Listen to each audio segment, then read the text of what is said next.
Caro sardo, ascolta un momento.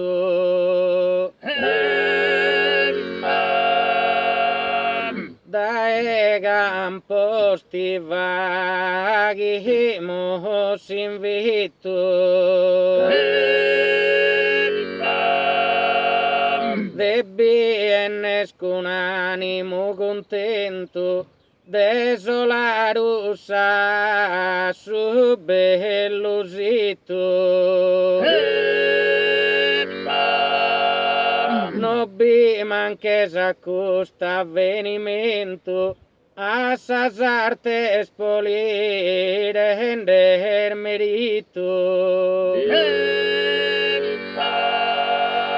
E a sa poden narrere a sa gente, posa sardigna rispondo presente.